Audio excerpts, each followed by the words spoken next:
Salut à tous, c'est Romain pour Monaco Tribune. On se retrouve aujourd'hui au marché de la Condamine pour connaître l'opinion politique des Monégasques à propos de l'élection présidentielle en France. Suivez-moi, c'est parti.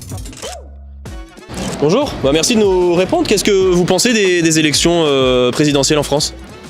Je pense que ça détermine beaucoup ce qui va se passer aussi à Monaco, notamment tout ce qui est réforme scolaire. Je suis moi-même étudiant. J'ai pas vraiment d'avis sur le sujet, mais c'est important de suivre la situation. Bonjour madame. Bonjour monsieur. Qu'est-ce que vous inspire un petit peu la campagne présidentielle 2022 ? C'est difficile cette année. D'abord, il n'y a pas eu vraiment de bagarre, parce que tout le monde était très occupé d'abord avec la pandémie, surtout le président de la République, ensuite la guerre, etc. Il n'y a pas eu de débat général. Donc c'est difficile et je pense que le résultat final est déjà acquis. Et je crois que c'est pour ça que le président Macron ne s'est pas investi, parce qu'il sait qu'il va être réélu, parce que je ne vois pas qui pourrait prendre sa place dans les conditions actuelles. Bonjour monsieur. Bonjour. Qu'est-ce que vous pensez un petit peu de cette élection présidentielle en France ? Emmanuel Macron, je pense que les gens, d'après ce que je regarde, ils en ont marre. Donc ils veulent du changement.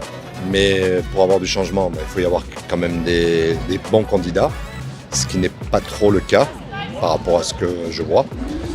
Moi, c'est Mélenchon que je trouve un peu cohérent dans tout ce qu'il dit, et qui est plus ou moins avec le peuple et avec ce que les gens attendent.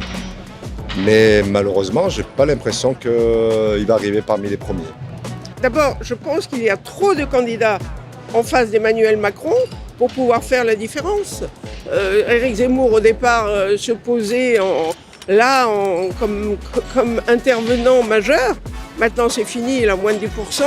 Donc reste Marine Le Pen, que les Français ne vont pas élire de toute façon, comme à chaque fois que l'extrême droite arrive et face au futur président. On l'a déjà vu dans le passé plusieurs fois. Puis Valérie Pécresse elle est assez nulle dans sa campagne, et puis les autres n'existent pas, quoi.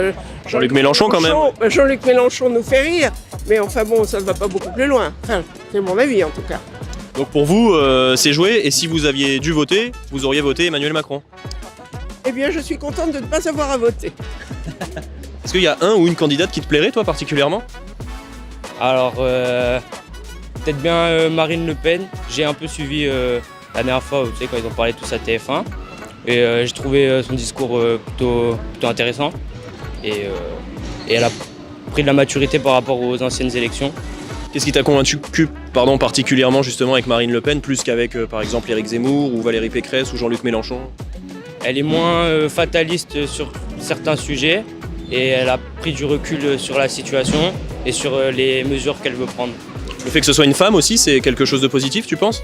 Je pense que oui, c'est positif. Comme la présidente de l'Allemagne, Angela Merkel, ça donnerait une belle image de la France que le président soit une femme. C'est la fin de ce micro-trottoir, merci à toutes et à tous de nous avoir suivis. Comme on a pu le voir, les Monégasques s'intéressent de près ou de loin à la politique française. En attendant, nous on se retrouve très rapidement sur Monaco Tribune.